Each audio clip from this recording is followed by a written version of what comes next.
Welcome to Inside Economics. I'm Mark Sandy, the chief economist of Moody's Analytics, and I'm joined by one of my two trusty co-hosts, Cris. Hey, Cris. Hey, Mark, always here. And where's our other trusty co-host? She'll be back soon. It was good to see you in Chicago. We had our conference there. What'd you think? How'd that go? Yeah, always good to see you live. Make sure you're not an AI. So that's good. But it was a good conference. All right, we saw a lot of people, a lot of great clients, good sessions.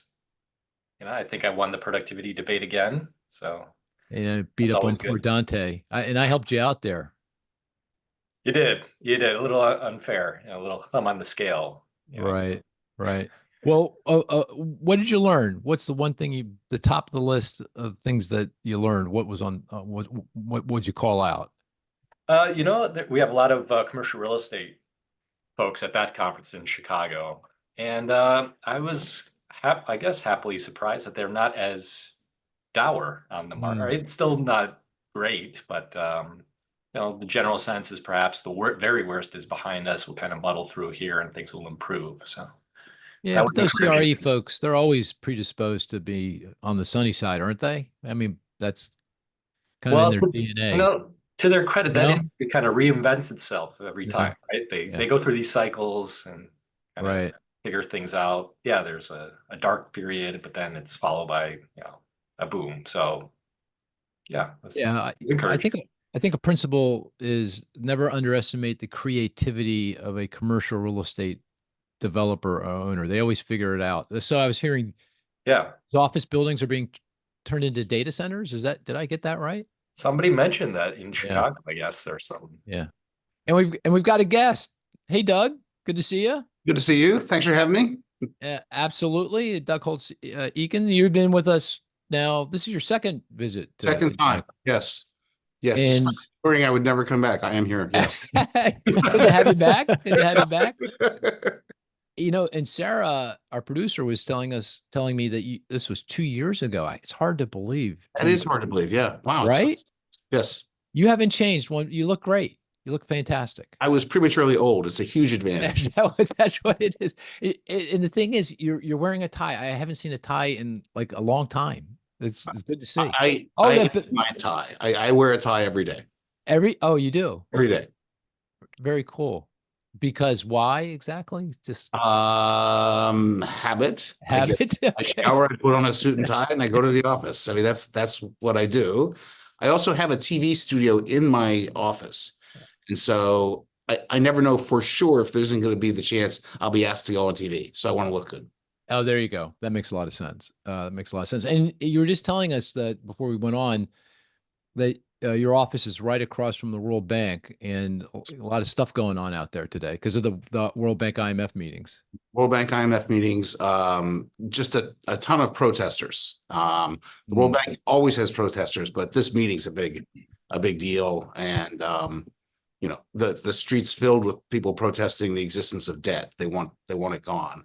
And good luck with that. Good luck with that. But I don't know who they are. Their sign has no affiliation, so I don't know. This could be a loose coalition of anti-debt people. It could. I don't know exactly who they are. I didn't even know that was such a thing. Anti-debt people. There is such a thing. Everybody protests the World Bank. It's amazing. I mean, honestly, it's amazing. There's something all the time. And I was telling Cris, I was telling Mark that we've learned all the flags by watching the protesters. That's how I've learned the flags of the globe, right? I didn't know what the flag of Eritrea looked like until we got regular Eritrean. Right. You gotta know. Okay, Doug, here's the real question. What's the capital of Eritrea? I don't know what the capital is. I just do flag. But would you be impressed? Would you be impressed if I knew it? Yeah. I think it's Asmara. Yeah, I think that's probably right. That sounds right. Somehow in the deep recesses of my mind, it just came out as Mara. I think that's right. Maybe Sarah can look that up. So, but you were telling us there's a actual study of flags. It's like a science. Vexillology.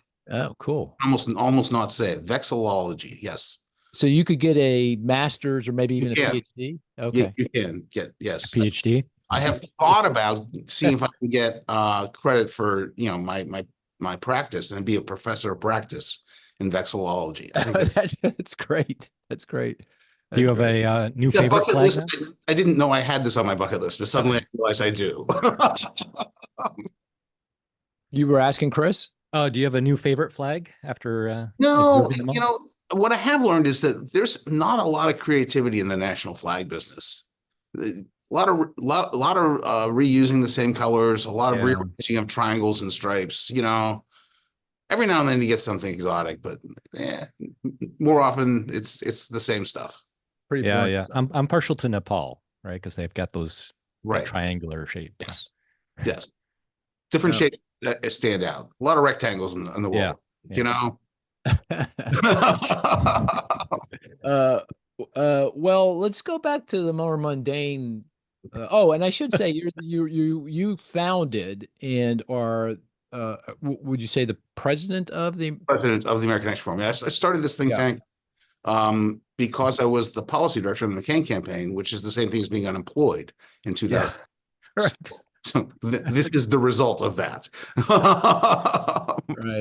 Right. And we got to know each other because you on the McCain campaign. Yes. I don't know exactly how. I think it was Kevin Hassett who said, "Hey, I'm working on the campaign. Would you like to help out?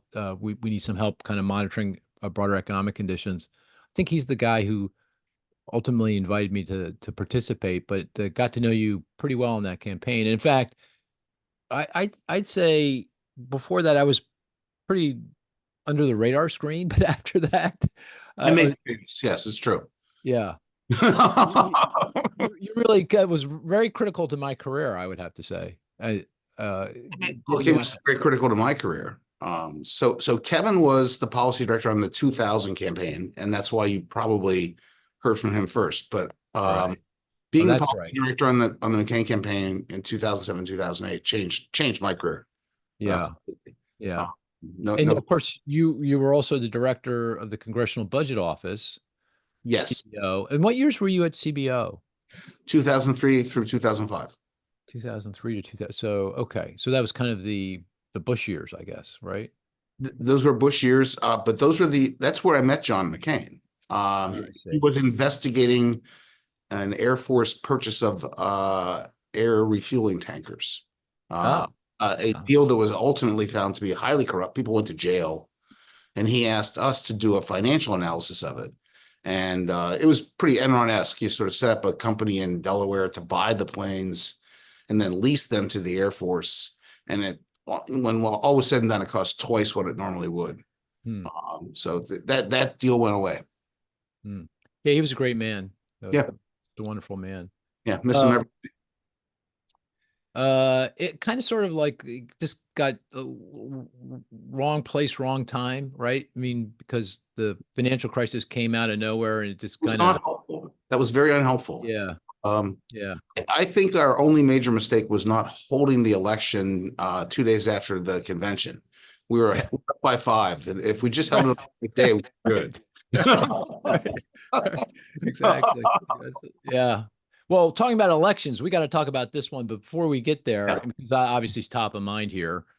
But before we get there, let's just kind of an open-ended question about the economy. How are you feeling about the economy? How do you think things are going? The economy is in remarkably good shape. So, full disclosure to the listeners and Cris, Mark and I have been on any number of panels together over the years. And over 2 years ago, we were at a bipartisan policy center housing summit, and Mark boldly predicted there would not be a recession, that the Fed would engineer a soft landing. And I boldly predicted that Mark was wrong. And Right. For the record, so far, I'd say Mark is ahead on that one. And I really did. If you go to last year, I'm looking at the data, and what I saw was, household sectors carrying the economy. Business fixed investment looked very weak. Third quarter looked flat in the water. Fourth quarter didn't look great. All but the pandemic, recession starts with downturn in CapEx, business fixed investment. So I was quite pessimistic that with sustained high rates and the inflation fight and a weak CapEx outlook, we were going to dodge the bullet. I thought we were going to see a very traditional modest downturn. I didn't think it was going to be bad, and then the Fed would, sort of have to step in and reverse course. It didn't happen. I mean, it didn't. 2024, if the business investment firmed right up, and as we talk, we have pretty balanced growth between the household sector and the business sector. Every reason to be confident about the near-term outlook. The Fed talked about supporting the labor market, but there's no obvious cracks in the labor market. New claims keep coming in pretty good shape. Unemployment rates at 4.1%. You know, this is and inflation is coming toward 2. I know you're the king of throwing out enough of the data to get it to 2. I am want to do that for sure. but you know, it's obviously been an enormously successful disinflation effort. I think you have to say that. And so I think the near-term outlook is more about the risks to it than about the central tendency. The central tendency is fine. It's the risks, and most of the risks are policy risks. I mean, they are what's going to happen after the election, and then there's the international risks that are ever present, you know, with the conflicts around the globe, and China being a bit of a mystery to me, to be honest. I can't keep track of what exactly is happening there, but global conditions will matter as well. You know, one argument I hear for the economy's good performance is the deficits. You know, the deficit to GDP ratio is high, 6%, and very uncomfortably high in the context of full employment. You're 4% unemployment. Yeah, terrible, to be honest. But do you think that's a major contributor, a meaningful contributor to the strong economy? That those large deficits? The $5 trillion of fiscal stimulus over the course of the pandemic response, unquestionably. The other things that have happened since, bipartisan infrastructure bill that turned into law, Chips and Science Act, those have been appropriated, and in some cases, some of the contracts have been let, but the money hasn't really gone out. So that hasn't hit the economy. It's sort of slow moving money and will hit later. So I don't think there's been in 2023-4 a big fiscal component at all. It's just the household and business sectors. And as you know, I just recently saw Mark at a conference, and he was talking about the revisions to the NIPA data. And one of the things that happened was they revised away my deep concerns about the fourth quarter of last year. Now looks like they were doing much better than we thought, and they certainly revised upward the amount of income that's out there and the amount that the household saved, and so everything looks to be in much better shape as a result. Yeah, NIPA being national income product accounts, kind of the GDP data was, everything was kind of, it was okay, it was pretty good, and then the revisions upward by the Bureau of Economic Analysis made the economy look really good. Strong growth, more income, saving rates didn't fall as much, profits are much higher, so the whole picture changed with that. As an aside, since we were in Princeton for this conference, and Alan Blinder was there. Alan was one of my professors. When I was a graduate student in the 1980s, and people were obsessing about the U.S. saving rate, he said that, you know, the fastest way to raise the saving rate is just revise the national income product accounts. That's right. It remains true. And that typically happens. It remains true. Yeah. I mean, in the 35 years of my career, it's always the saving rates are always revised up. They find more income. They just find more income. Yeah. In fact, that was a great conference. It was on a Saturday, Friday night and a Saturday, and you gave the keynote at the end of the day at lunch. And I'll have to tell you, that was just a really moving, because you were a grad and you were recounting how important Princeton was to your career, and I thought it was just fabulous, really, really moving. Yeah, I mean, I didn't know what I wanted to do. I mean, I went to graduate school because my undergraduate advisor literally said to me, "You're not ready to have a job. You better go to graduate school." So I did, and, and I got into Princeton, and they gave me a full ride and a stipend. So I went there in economics because of that, and I just turned out to be very, very, very fortunate. They paid for my graduate education, and it turned out I liked economics, and it's very useful. And I don't know what happens if I don't go there. Yeah, and of course, Alan's great. He's such a great economist. Okay, so you're feeling pretty good about the economy. As you pointed out, the top of the list of concerns. There's others, but at the top of the list is that we could literally just screw this up. Because of the election and the outcome and what happens on the other side, we could really mess this thing up. Uh, how are you thinking about this election in terms of the possible outcomes? And this is obviously critical to economic policy on the other side, and Right. ultimately what that means for the economy. So how are you handicapping things? How are you framing this in your own mind? Okay, so the first set of things are essentially the calendar, and the election figures in that a little bit, but not, it's not everything. We'll come back to the presidentials. First thing to check is, do Republicans hold the House? Yeah. Republicans hold the House of Representatives, then current Speaker Mike Johnson cannot agree to an omnibus spending bill and put the 2025 approach behind him, because if he wants to run for Speaker again, that's a death wish. You can't get elected Speaker having signed off on an omnibus, which means that if they hold the House, we have a funding fight somewhere between now and December 20th, which probably ends up with a temporary CR into next year. We have a funding fight at the beginning of next year. So we get off on what I view as an unhelpful start, right? Mm-hmm. Then the calendar says you Does get that depend? Does that depend though? I mean, if former President Trump wins and he's now president, it doesn't matter. This is, doesn't if matter. Republicans hold the House, he has a chance to continue being Speaker, but he has to be reelected in January. Right. Do that. If he's sat down with Chuck Schumer and signed off on some big omnibus spending bill, he'll lose. Okay. It's Okay. that's a So you're saying in the lame duck, there's disqualified. you're saying in this lame duck session that there's a problem. There could potentially be a problem. Yeah. We think Okay. it's all gone, and they'll just come back and we'll go to next Right. year. It's not that clean. If Okay. they lose the House, then it's over. Jeffries is going to be the Speaker, and that's obvious, and he can sign off on anything on his way out. That's fine. So that's a concern. That's not a big one. We've been through funding battles before. They don't shake the economy very much.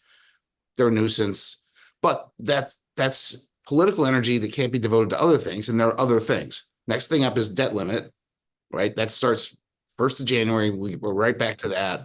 And so I don't like the idea of a funding fight and a debt limit fight sucking all the energy out of a new Congress and administration, regardless of who they are, because there are other things you might want to take care of, like the looming sunset of most of the tax provisions of the 17 Act and some health subsidies in the Affordable Care Act markets. That's really hard work for our Congresses. It would take a year of sustained effort to come to a deal on that front. And if they waste half the year fighting over keeping the government open and not defaulting, I worry about that getting done in an expeditious and like to have good policy too. Like, let's not just do something hastily that we'll regret. So I'm concerned with that. And then you have Can I ask though on that one, doesn't it really depend on who wins the presidency? I mean, and I'm just taking this as given that the Senate in almost any scenario is going to go Republican. It's going to flip over to the Republican. Okay. I think that's right. So, but so if you have a Trump win and the Senate is Republican and the House is Republican, do you think we'll have a debt limit battle? Probably not, right? Probably not. But okay. Really? You really paused there. You hesitated. That's interesting. Again, what I have heard is that if that's how it plays out, Trump's going to want them to take care of the debt limit in the lame duck. He doesn't even want to have it on his watch. I see. I don't think he's being realistic. Again, Johnson can't go raise the debt limit. That's one of those really, really difficult things in the House. Okay. Interesting. And so I just don't see how that. I think they have to deal with the debt limits, and we'll see what it looks like. So just to put all my cards on the table, sort of on the operations of the House and the Senate. Yes, the Senate will be Republican. How big a margin they have matters enormously, because Mitch McConnell is gone as leader. He has been extraordinarily successful at keeping Republicans unified, and they can vote as a bloc. And someone like that with 51 senators can do things. I don't see any way that either John Thune or John Cornyn has the same effectiveness right out the door in keeping them together. So they need to allow some room for defectors, because on any given day, take your list, whether it's Rand Paul or Josh Hawley or Tom Cotton or Mike Lee or Ted Cruz. I mean, you run the risk of a maverick renegade saying, I'm not going to vote. So they need to have some margins in order to govern effectively. And that means for the debt limit and everything else. So I just view this as all sort of at the moment up in the air more than most people do, I think. Even if that's interesting. it doesn't matter. Well, So now, of course, if Harris wins and is president and the Senate is Republican, and again, that seems like the thing we can say with the most confidence, yes, then these things you're talking about for sure. yes. Yeah. No, there's going to be a problem, right? It's easier to get them to unify against a Democrat in the presidency than to keep them on the same page Right. as a Republican bloc. Suppose you want to do everything in reconciliation. You have the House, the Senate, the White House, and you've only got 51 senators. Can you keep them all happy and get it through? Yeah, you will, but I bet it's not easy. Right. Right. Well, on the other hand, if they say, can you block the hopes and dreams of Vice President Harris? They'll be like, oh yeah, I can do that. Right. It rolls off the tongue. Kind of rolls off the tongue. It's a different calculus. Yeah. So just to paraphrase though, what you're saying is almost regardless of how this plays out in terms of who's president, it feels like it's this battle over the debt limit, which, as you say, is reinstated at the start of next year, and Treasury is going to run out of cash under most scenarios by next summer. Yeah. And also keeping the government open, funding the government, all of that's still going to be a heavy lift, almost regardless of, a heavier lift if it's it's not automatic, and not automatic. It's gonna eat up most importantly time and maybe some political capital. Like if suppose Trump is elected and he's got the House, the Senate, and the White House, and he wants to get on with his agenda, and they've had these other things they have to do. What political capital is he going to spend getting those things done before he gets to his agenda? I mean, that'll affect what you ultimately do in that first year. The first years of presidencies are where all the action is. Right. Right. So, and how do you? I mean, there's obviously a lot of different scenarios here in terms of how the election plays out. Do you have this may be pushing you too much, but do you have like probabilities attached to different scenarios as to what the makeup of government will look like on the other side? I mean, presumably you don't know who's going to win the president, do you, Doug? I do not. I do not. Oh, damn. I wish you knew the answer. So I live in a world that includes a super PAC, the Congressional Leadership Fund, and I talk to them all the time. And the most recent polling that they did showed 218 for the Republicans in the House, 217 for the Democrats, but all of those races within the margin of error practically, and so they have no idea. No idea. And I believe they only present me with the most favorable polling. So I don't think I'm going to, like if in their heart of hearts, I think they're worried, deeply worried about the House. So, and I think they should be. The one big change that happened with the entrance of Harris is the enthusiasm went up on the Democratic side. She's going to win the popular vote, and that drives a lot more in the House than the Senate. So that matters a lot. So they're Democrats are engaged in about 30% more races than they thought they'd be at this point. And so that I think my biggest probability is mixed government. It really is. Mixed government. Okay. I think that would be most likely a Harris presidency and then Harris presidency and House, Republicans in the Senate. Okay. Smaller probability of Trump in the White House and the Senate, and then Democrats still take the House. I think Republicans taking the House and the clean sweep is the lowest probability. Oh, you do? Oh, that's interesting. Oh no, Democrats sweeping is the lowest. Yeah. So yeah. But you're saying the highest probability. I'm putting it at 0, so I'm not even counting it. Oh yeah, 0. Okay, fine. Okay, yeah. But of the positive probabilities, the lowest I think is the Republican clean sweep. I think people are talking too much about that. They're getting ahead of themselves. Oh, that's fascinating. So you think the most likely scenario, and these scenarios probably have probabilities are roughly equal to each other, but the one that you put at the top is Harris with divided Congress. Yeah. The second would be Trump with the divided Congress, and then the third would be Trump Republican sweep. And so first two are roughly equal probabilities, and the third is half of them. So you can figure it out. Yeah. Okay, Where- so interesting. So the one that surprises me the most, in different than the probabilities that we were attaching, is the Trump divided government. Why do you think that's the case? Because the House is so close. Vote. She'll win the popular vote, even if he manages to squeak through the college. And the popular vote will drive the House results. Got it. Especially think California and New York, where Republicans picked up a whole bunch of seats 2 years ago, and they'll lose them all. And then right. Interesting.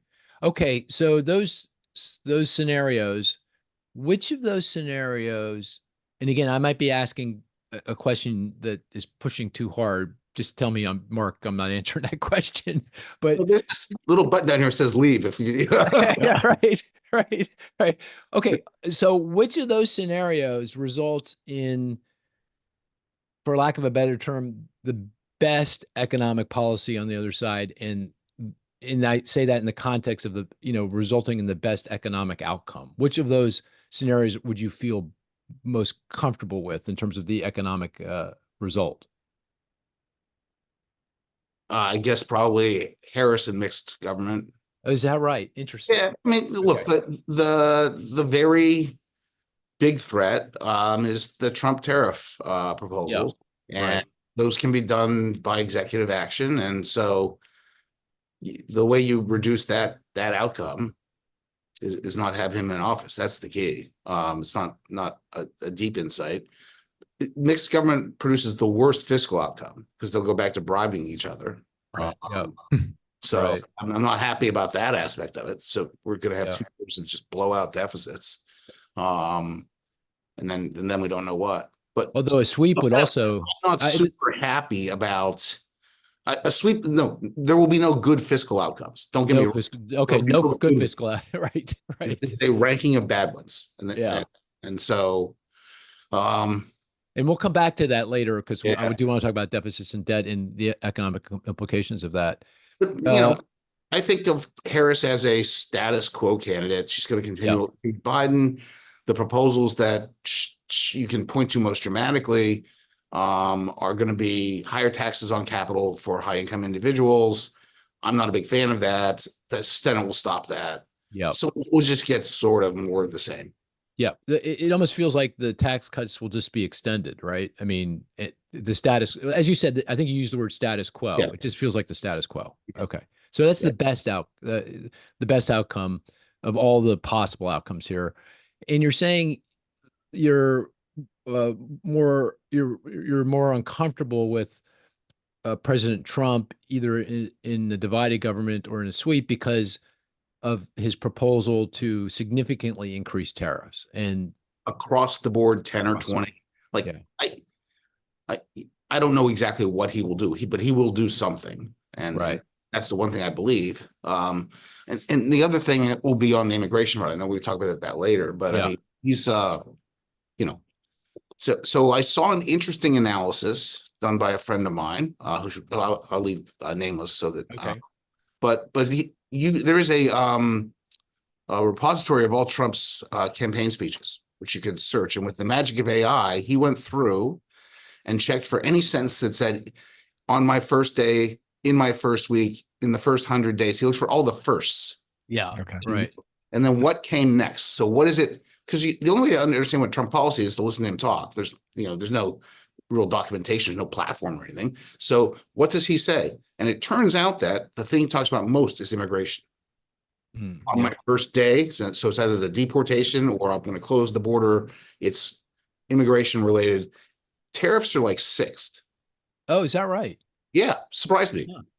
Huh. He gets to that later in his rallies. So, but he it is the one thing he's believed his whole career, and I'm thoroughly convinced he's going to do something, and I'm quite worried about it. And I'd love your guys' reaction to this. So there's obviously a lot of thought being given to potential retaliation, global fallout, international relations, kerfluffles that are going to result.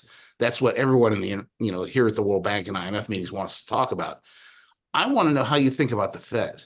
Because I'm the Fed, and I've got the potential that this guy's going to come in and have this, say, 10% tariff across the board on all imports. What do you do? Right. Right. I've got a view, but I'll turn to Cris. Cris, how would you answer that question? What do you think? You mean preemptively or after the Well, fact? no, I mean, you could do something preemptively. Do you? I don't think you do. Okay, so that's step one. I mean, but policy risks are the big thing in my view, and this is a big part of it, right? What? Yeah.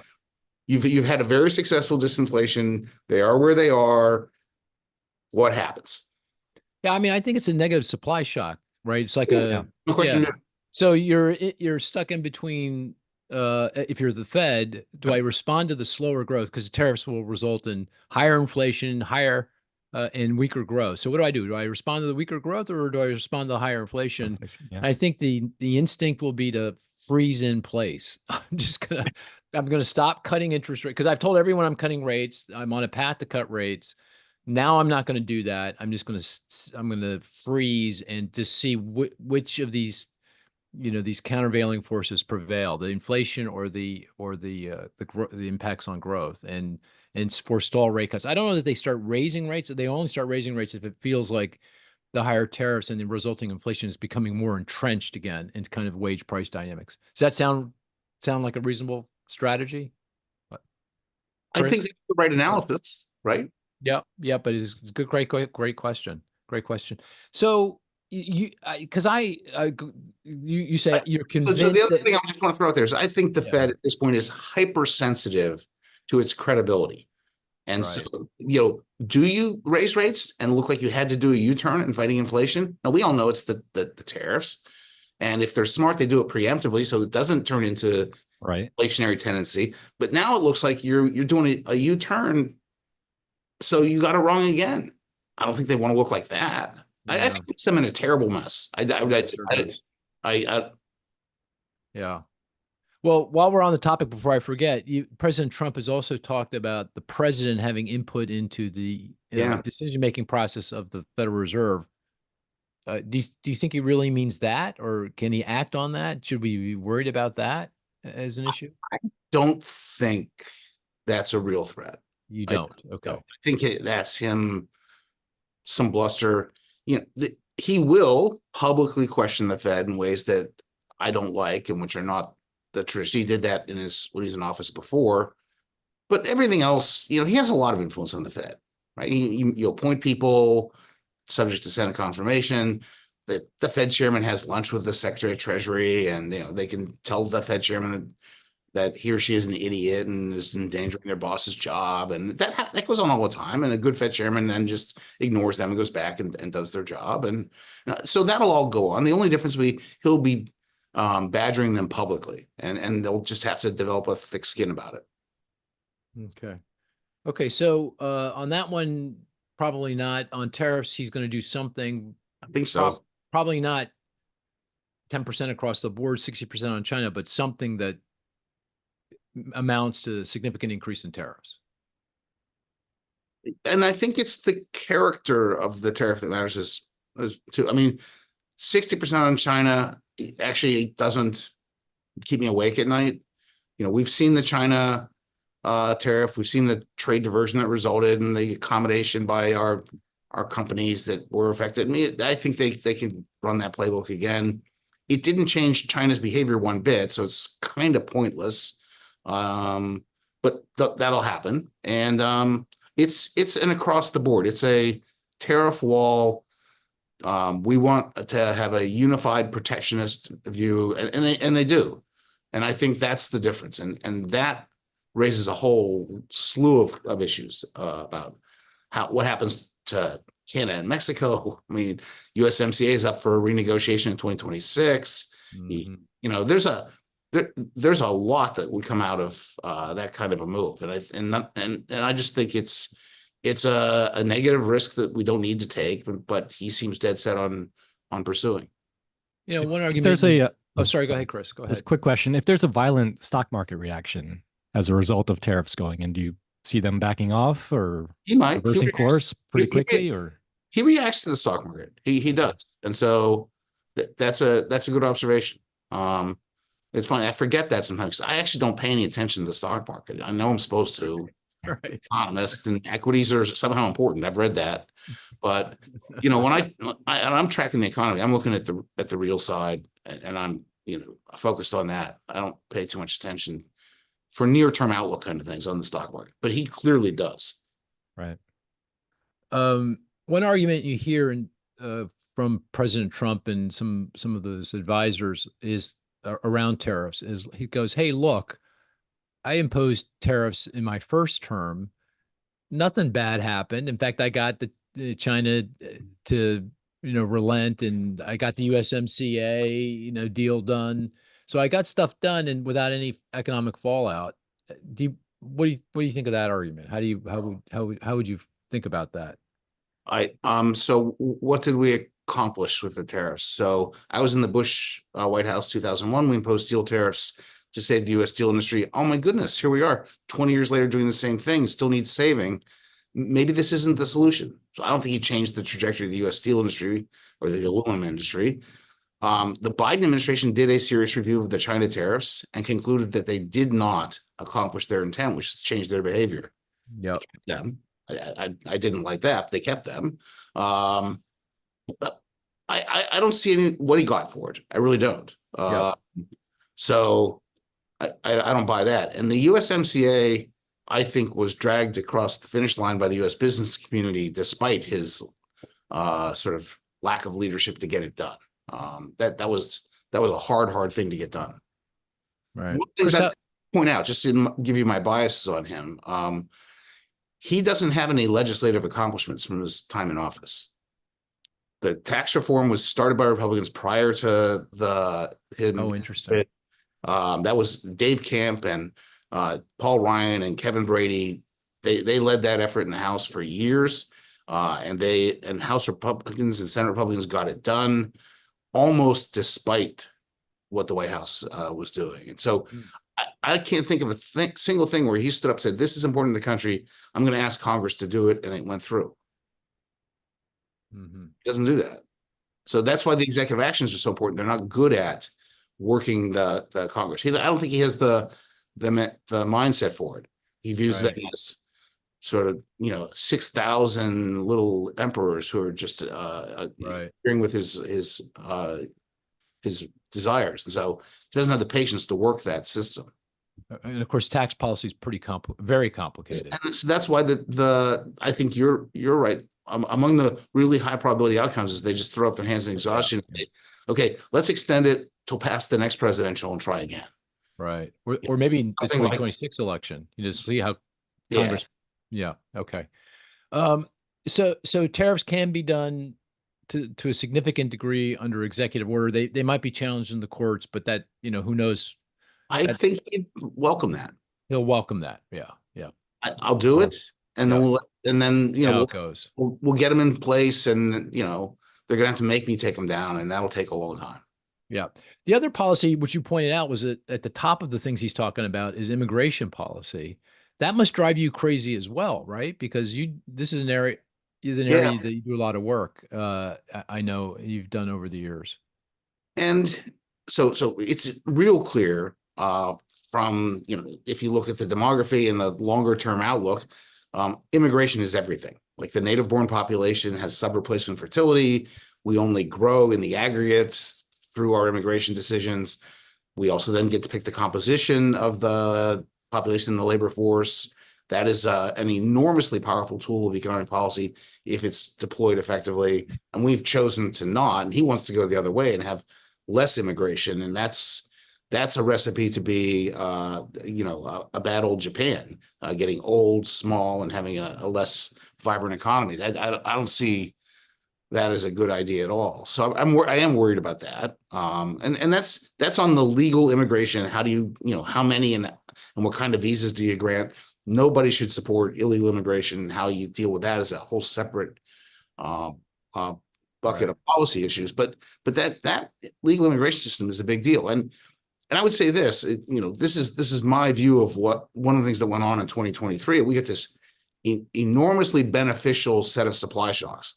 One of which was 4.1 million immigrants who were not the mental image that I think a lot of people have. This isn't 2001, 2002, 2003, when it's Mexicans coming across the border temporarily and then going back. That was the Bush era immigration issue. Then in Obama, it turned into caravans starting in Central and South America and coming up. Very low skilled, often refugee and asylum seekers. This is a broad-based source of immigration of all sorts of skill classes. This is folks, the DHS reports say that we've got like 25,000 people fleeing Putin. They're Russians. They want to be here. Another 25,000 fleeing Xi. They're Chinese. They don't want to be in China. They don't like what they're seeing there. A whole bunch of Africans coming through South America up, many of whom are college graduates. They want to work in the U.S. And so we got, and then many low income and asylum seekers as well. I mean, no question. But we got this really beneficial supply shock. We got the labor force with all sorts of skills rolled in 2023, and productivity went from negative to positive, the biggest jump in 10 years, the second biggest in the 21st century. That was hugely helpful to the Fed for disinflation. I mean, you got to love that. And Yep. you would think, given the pressure on the Trump guys to deal with, inflation's legacy and to have good growth, that they'd sort of at least do the numbers and figure this out. I mean, going the other way doesn't seem wise. Yeah. And of course, the most contentious aspect of what Trump is talking about with regard to his immigration policy is deportation, right? You've got a wide range of estimates of how many unauthorized immigrants in the country, say anywhere from 10, 11 million to 15 million. He's talking about, I don't think there's any way he can deport all those folks, but he's going to go down the path of trying to deport as many as he can. I guess two questions. One, do you think he can do that? I mean, can he? Is he logistically able to do anything along the lines he's talking about? And secondly, what does that mean for the economy? So I don't know whether to take him at his word on that or not. So he said the same thing in 2016. Right. He did, and we took him seriously. You can go back and find it on our website. We actually did a serious scrub of how many ICE employees would you have to hire to actually go find everyone here illegally. How many detention centers would you have to build to house them? How many administrative law judges would you need to see their cases and get them deportation orders? How many charter buses and chartered airplanes things would take to return them to their country of origin? And it was our honest best estimate at that time, it would cost something like $400 to $600 billion and take about 15 years to get rid of the 11 million immigrants. That was the estimate at the time. And in the process, you would, take out 6% of the labor force and probably have a big recession. So it didn't seem like a winner. Yeah. And he didn't do it. Right. So we have not repeated the calculation. I've decided it's not worth it. Right. Tells you something. Right. Maybe there will be some symbolic deportations to say I followed through, but I don't buy the large scale deportation story at all. It is incredibly disruptive. I mean, those numbers I just gave you tell you it's expensive, it takes a long time, it's economically disruptive. It also destroys the social fabric of the country. I mean, it does. Right. So I'm not putting a lot of weight on that. Okay. Did you see the New York Times piece yesterday on this issue? Stephen Miller, spearheading the former. You might want to take a look. It might change your thinking just a little bit when you listen Stephen to it. and I often don't agree. Let's just say that. Yeah. Well, understandable. So, can he do these things he's talking about under executive order, or is it just like tariffs? Maybe. Probably not. He'll get sued. He'll go into the courts and get adjudicated, but that could take time. Same kind of deal, or is there more legal constraints on his ability to execute on kind of the immigration policy he's talking about? An informal survey of the trade lawyers, DC is full of them, Yeah. puts it about 50-50. Half of the people think, yeah, he can do it. Oh, wow. Okay. Half think, no, not quite. All of them think that he can do it temporarily under some emergency powers. He could declare emergency and get temporary across the board tariffs that would last a year or something. Okay. See, he has Congress has delegated to the president an enormous amount of authority in the trade area. They might want to think about that. Okay. Okay. I want to move on. I want to play the stats game because you agreed to play it. Oh, Yeah. We'll go. remember this? I got killed. I mean, Did gee. you? I don't remember that. You Yeah, shouldn't have told us. I was horrible at this. So we'll play that, and then I want to come back and talk about deficits and debt, kind of in a broader context, because clearly we're often running here on deficits and debt, and it doesn't feel like under any scenario we're going to make any progress addressing our long-term fiscal situation. So let's play the game. The game is we each put forward a stat. The rest of the group tries to figure it out through clues, deductive reasoning, questioning, and the best stat is one that's not so easy we get it immediately, one that's not so hard we never get it. If it's apropos to the topic at hand, all the better. But Marissa generally goes first, so I'm a little bit at a loss. But so Cris, would you mind stepping up, be number one? I'll try. Okay, try. It's been a busy week, so I may violate your first rule. This one might be pretty easy. Pretty easy. Okay. 738,000. I know what that is. I knew you would. Yeah. Do you want to? Should I go ahead and show you my prowess? Existing home sales? Oh, what'd you say? Existing home sales? No, not existing. Not existing. New home sales. New home sales. Yeah, There you go. that's very good. That's great. Yeah. We also got existing home sales, 3 million or something. It was down a lot. Yeah, they're existing. very low. Yeah, 3.8, right? So yeah, 3.8 million. Yeah. Why'd you pick that, Cris? That's a strong number for new home sales. Yeah. It's above pre-pandemic levels, right? So we had been, sales had shot up early on in the pandemic, then they fell, and now they're kind of climbing back up, and they remain robust in contrast to the existing home sales, which remain depressed, right? So you do have builders, right, who are being very creative with the financing, and we have buyers who can't find another home, so they're going to the new market. So I see this as certainly a positive in terms of your kind of overall assessment of the economy. Yes, and certainly affordable housing is a big deal. Absolutely. I don't know if you saw these numbers. These were in a Bloomberg article. These are stunning numbers. Fannie and Freddie did calculations that basically used the National Association of Realtors Affordability Index and said, if we want to get back to affordability as it was on average between 2016 and 19, house prices have to fall by 38%. Really? Yeah. Median income has to go up by 60%, or mortgage rates need to go to 2.35% or something like that. I could have those wrong. I mean, like, it's these are mind-bogglingly big moves. It was a very sobering calculation. Wow. Boy, I knew it was more than lift, but I didn't realize it was that heavy. Wow. Yeah. Hey, going from housing back to immigration policy, the Trump campaign has talked about easing the pressure on the housing market by deportation. If I deport all these immigrants, presumably that reduces, the demand for housing because the immigrants have to live somewhere, and that will make housing more affordable for native-born Americans. That's the strategy for addressing the housing crisis. What do you think about that? This assumes, of course. Did I get that right? I got that right, Cris. Didn't I get that right? Native. That's the theory. That's the theory. Only native-born Americans do housing construction. Like that. Yeah.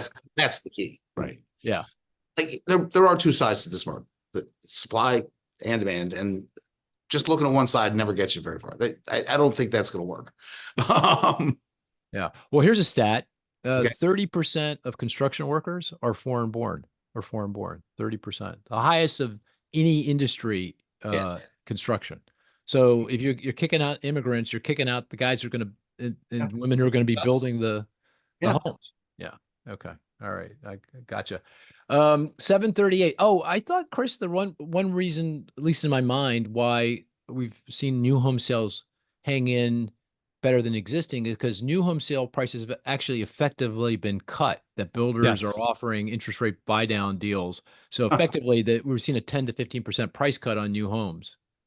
Is that right?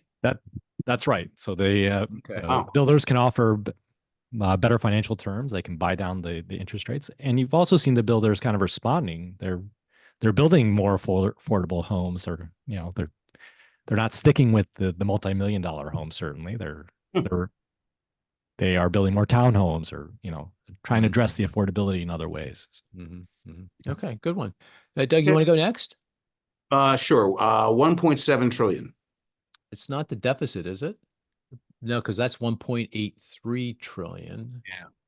Is it related to the budget? 1.7 trillion? No. No. Is that it's not related to like the tax cuts, the cost of the tax. No. Okay. We're back to the economy then, the real economy. It's matters for the economy. It's something, the hint I'll give you is something that we at AF spend a lot of time tracking. And then, oh, wow. Is it trade related? No.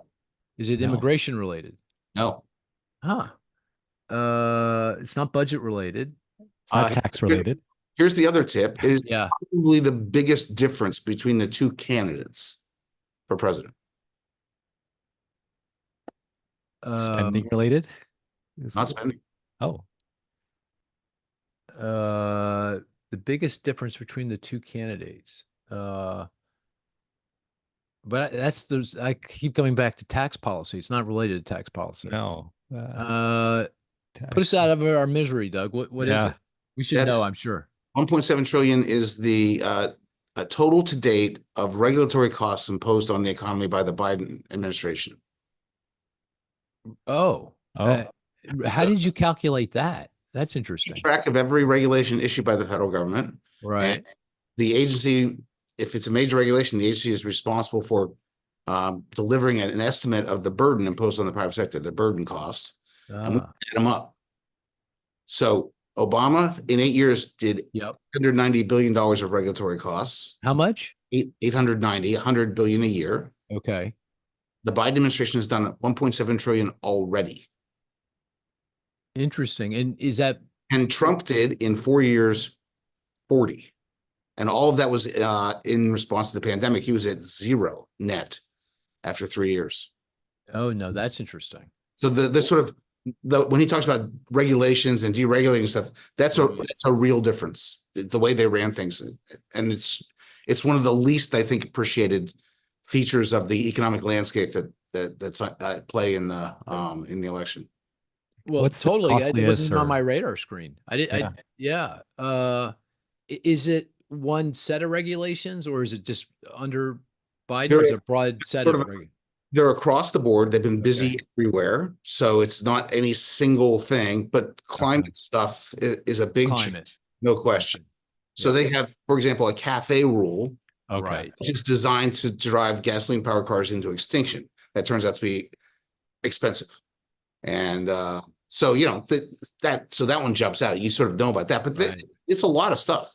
Financial services, banking, because I know after the banking crisis, services, they've been busy. Obama had that big number, but it was really two things. It was implementation of Dodd-Frank and the Affordable Care Act. Right. It was all concentrated in those two. So he had to do that. This isn't that. Like there's not a lot of regulatory costs to implement the infrastructure bill or the CHIPS and Science bill. I mean, it's just their desire to sort of change the rules of the road. And can I ask, is that kind of a net estimate? I mean, because there are costs, but there's also presumably benefit. I'm reducing CO2 emissions, so there's got to be. It's not a rigorous net benefit. It's a cost estimate. It's best. It's just one side of it. Okay. Because if you say this, what they'll say is, but it's worth it because the benefits are bigger. Right. And that can be true. Right. But often the benefits are non-marketed and the costs are borne by market participants, largely firms. And, that's a real compliance cost for small businesses. I mean, that especially. Yeah, got it. I mean, on regulation, the one thing I've always had a difficult time doing is connecting the dots back to the macroeconomy. I've never seen any research that connects those dots. We've done a little bit of work. I agree with you. So I always do things as a tax analogy. I was trained as a tax economist. So, the tax has both the cost, the revenue you raise, but also the incentive effects. And it's the deadweight loss you care about from tax. Right. So you want to keep that. Same true of regulations. right? Yep. We're measuring essentially the equivalent to the tax revenue, that sort of cost, but we're not capturing the deadweight loss. How much have you changed the way people configure their businesses in response to the regulations that are out there, and what do we give up in productivity as a result, and things like that. That would be really good to know. Right. Do you when you say you track this, is this on your website? Yeah. Oh, I need to look. Oh, Oh. this is kind of cool. That's And really- we have a weekly email on the week in regulation, very cleverly named, and we do running totals. well, maybe we can get your link and we'll link it to the notes to the podcast so that people can go get that, because that sounds very interesting. I didn't even know that we were doing that. That's great. Yeah, it's something we've done since I started it. I thought it was important to Yeah. keep track of tax spending and regulation, because what I've observed, and we've seen this, if you get like big budget deficits or some concern about spending more money, there are other ways to implement your policy desires, and they go right to the regulatory front. Hmm. So it's a substitute in the sort of policymaking world. Well, that's a good one. Let me, I'll give you mine, and this will be as a hint, a segue into the next conversation around deficits and debt. 3.39%. It is an interest rate, 3.39%. It's related to At the average on the Treasury portfolio. Yes. You said you didn't do what you're killing it, man. You're killing it. Oh, I thought that was going to be a really hard one too. And Cris, you should see Chris's face. He was 1,000 years from getting that one. He'd never gotten that one. Yeah, that's exactly right. That's Sounds about exactly right. right. Yeah, You take the average interest. You take the average interest payments and divide by the amount of debt outstanding, and the effective interest rate is 3.39. And of course, it's now rising here pretty quickly. That's right. Yeah. It's still low, still below the nominal growth rate of the economy, G. The R versus G, which is a good thing. Yes, that's a good thing. It's a good thing, but we're definitely moving in the wrong direction here with interest rates as high as they are. So, that was a great, fantastic. We have a huge amount of debt outstanding. I mean, that's the problem. So Right. think about this. Deficit for 2024 was $1.8 trillion. Yep. 6.3% of GDP. For the first time, net interest costs exceeded $1 trillion in a fiscal year. Yep. So the primary deficit's 800 billion. And if you Yeah. actually go forward and start looking at the actual projections by the CBO, the deficits are just interest costs. Practically. Yeah. The primary deficits are not particularly large. Yeah. The primary deficit being the deficit X the interest payments that we're It's making just on that debt. Taxes raised, spending done, excluding Yeah. interest. But Yeah. among the things that would be great to do would be to sort of, get the base down a little bit and not have so much debt. Yeah, particularly in the context, again, we're at full employment. When you're at full employment, that kind of the economy's there's nowhere for the economy to go, but kind of lower, so weaker. We could get lucky. We could get lucky. You mentioned if we got good immigration policy, for example, that could change the picture. Yeah. Or we get lucky with AI, generates more productivity growth, and that could be helpful potentially if it's not too dystopic. I mean, not yet on AI. Not yet. Yeah. Because so this is what I remember from my professional youth, right? So in the 80s, basically all of CapEx was IT equipment. Like, that was the invention of computers and a bunch of other things, and off we went. But we didn't get any great productivity growth out of it until the 90s. Right. I think AI is going to be the same way. We're going to sink a lot of money into this, and after 5 or 6 years, we're going to be like, what do we get for that? And after 15 years, we're going to be like, wow. Yeah. That's how it feels to me. It's super expensive. Yeah, the only difference, and I'm on board with your perspective. It's kind of sort of how we're thinking about it, and that's the way we have it in our forecast. It takes a while. It takes time for the technology to diffuse. In fact, it's really only through business formation when new businesses optimize around the new technology. Oh, right. Really things start to take off, and that takes time. So I'm on board with that. But I listen to the AI proselytizers, and there's a bunch of them, and they're really smart people. They they kind of look at you like you're an idiot. You have no idea what's going to happen. And it makes me very nervous that I've got this wrong, but we'll see. I'm wrong all the time, and people Yeah. look at me like I'm an idiot. So I guess that has stopped bothering me as much. Okay. I just makes me very nervous. Okay, but deficits and debt. So Yeah. just to frame it, this the Congressional Budget Office, CBO, the nonpartisan group that you ran a couple decades ago, the say if we stick to current law, which includes the end of the tax cuts for individuals under the TCJA, the Trump tax cuts, we're going to have the debt to GDP ratio. I'm rounding, goes from 100% today, which by the way is double what it was before the financial crisis. So we were at 50, we're now at 100. Yep. And that's going to go to 160 or 170 over the next 30 years. I think that's the end of their forecast, but you can do your own forecast after that. It's just parabolic, right? It keeps on going. Yeah. Is it fair to think that that's not sustainable? That's not sustainable. It's You're not borrowing just to pay interest on previous borrowing, right? That's what we're, and that blows up. And so that is absolutely not sustainable. We absolutely have to change course at some point. People always ask when we have to change course. And I would emphasize that I don't know, and I don't want to find out. Like there's running the experiment. Like how bad can we make it before global capital markets give up? Right. I don't want to know. Right. That's not an interesting experiment to run. Let's try putting it on my terms of you need, if you want to have a disciplined policy. Right? When I talk to like master students, I always say, look at the Fed. They made a mistake, I think, in 2021. Inflation got out of control. Fine. What have they done? They said, here's our target. We're going to get back to 2% target. Here are the instruments we're going to use. We have a strategy. We have nothing like that in fiscal policy.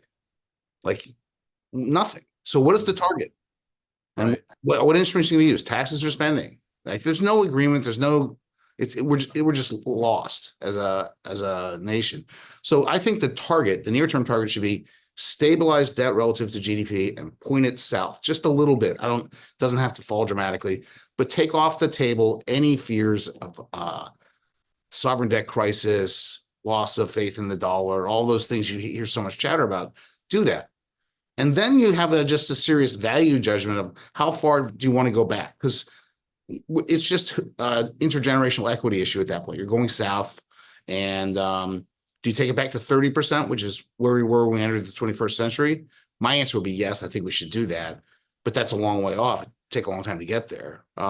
Maybe you stop at 60%, 50%, get back to where it was before the financial crisis. That's a fair debate, and people have lots of different views on that. But I think we should quickly do the thing where you can stabilize it and point it south, and that'll take both tax and spending efforts. And it'll be great if we grew faster. Be great.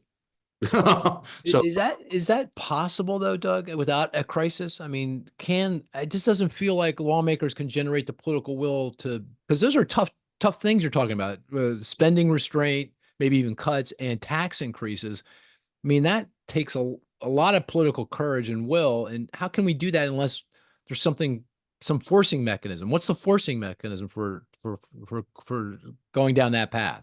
So first of all, it's got to include Social Security and Medicare, and currently those have been taken off the table. So we're not. You're correct. In the current political environment, there's no way we get this done, because if you look at the 10-year projections of CBO, Social Security and Medicare are more than half of non-interest spending. They're $36 trillion out of $71 trillion in non-interest spending. So they're the whole game. And they're growing faster than everything else. Social Security grows at 5.5% a year, Medicare at 7%, and revenues are going to grow at the pace of nominal GDP. So if we get 4% nominal GDP growth on average over 10 years, I think that'd be great. They're still diverging. So the whole game is get Social Security and Medicare to grow more slowly, closer to the nominal economy. And what you hear is people having these, I'm going to pick one thing or another. So you hear Trump talk, says, we're just going to grow. We're going to grow fast. Well, you're not going to move that 4 to 7. Okay, I'm sorry. Not going to happen. And you hear other people say, we're just going to raise taxes. And that's true. You can raise taxes. I think we're going to have to. But if you just raise the level of taxes, you close the gap, and then it begins diverging again. You have to do those things and slow the growth of those programs. That's it. And that will do it. But you're right. We are not in the political position to do that. And most of the parlor game is telling yourself stories about how we will develop the political will to do that. And I have a vast array of such tales.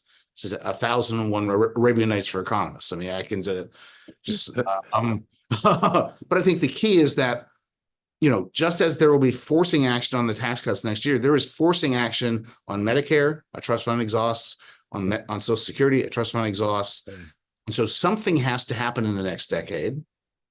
And given that something has to happen, you can now make the case for doing things which are better versus worse. And I think that's how we stand a chance of getting this done. Oh, interesting. So you actually think the exhaustion of the trust funds is a forcing mechanism. It's not just an accounting exercise. Economically, it's an accounting exercise, but legally, they can't pay benefits if the trust fund exhausts. They have to cut it back to the level of the payroll taxes. That's a 21% across the board cut.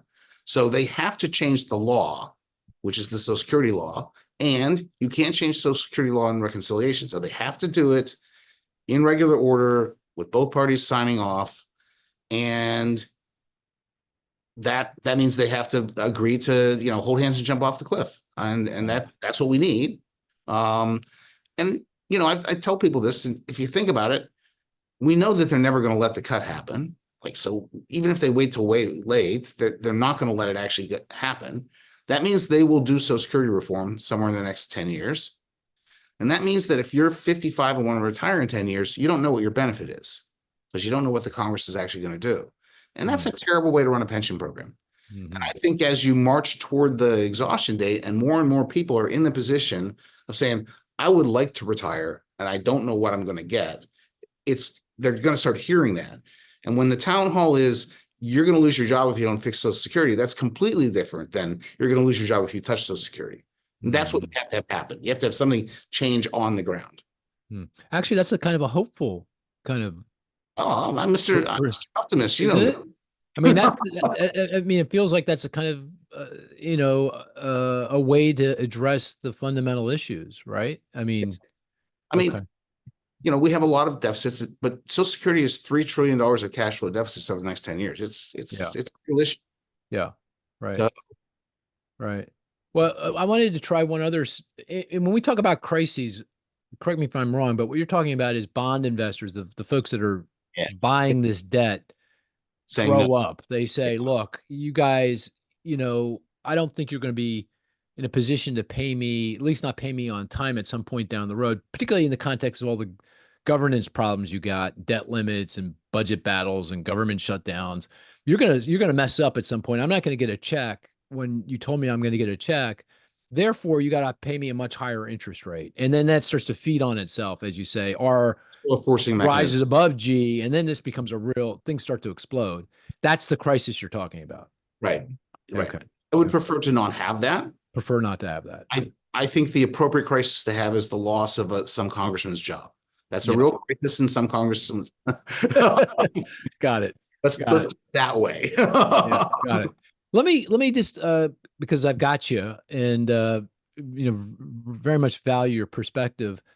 Let's paint a scenario where this could all play out sooner rather than later. Let's say we go back to the initial most likely scenario for the election.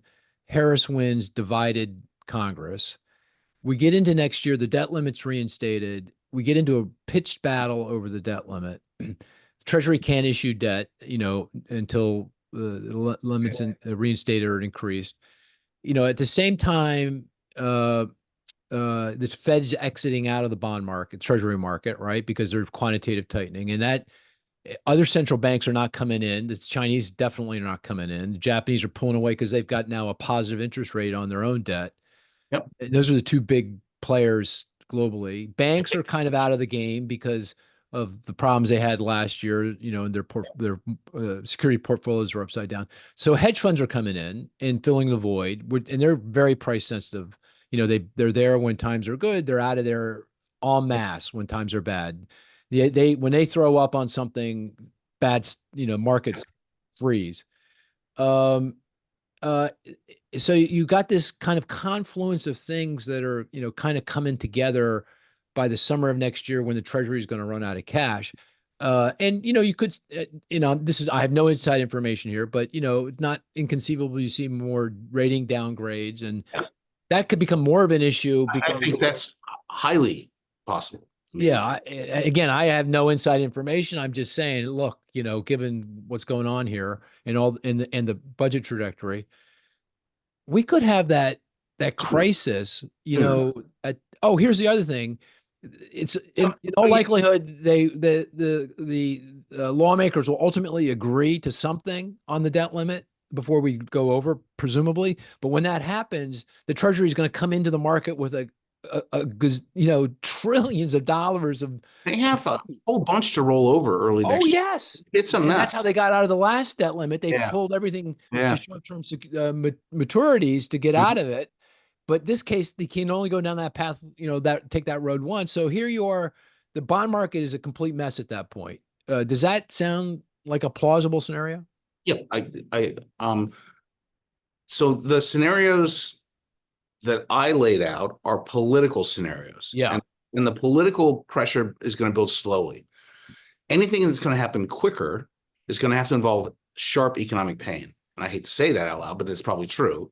And it's going to be some sort of bond market reaction that makes it harder to carry the debt we have. Rates are higher, makes the rollover a nightmare, impacts the real economy and scares people and sends them to their representatives to fix this. And that was part of the recipe in the, in the 80s and 90s.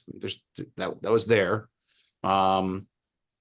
They did it. They paid attention to financial market reactions and they fixed things. I don't think you get the genuine sovereign debt meltdown, right? Because it's still too soon. That they have nowhere else to go. The dollars they need treasuries, so that you don't get the complete thing, but you could get some real stress in the bond market that forces them to move. And then the downgrade.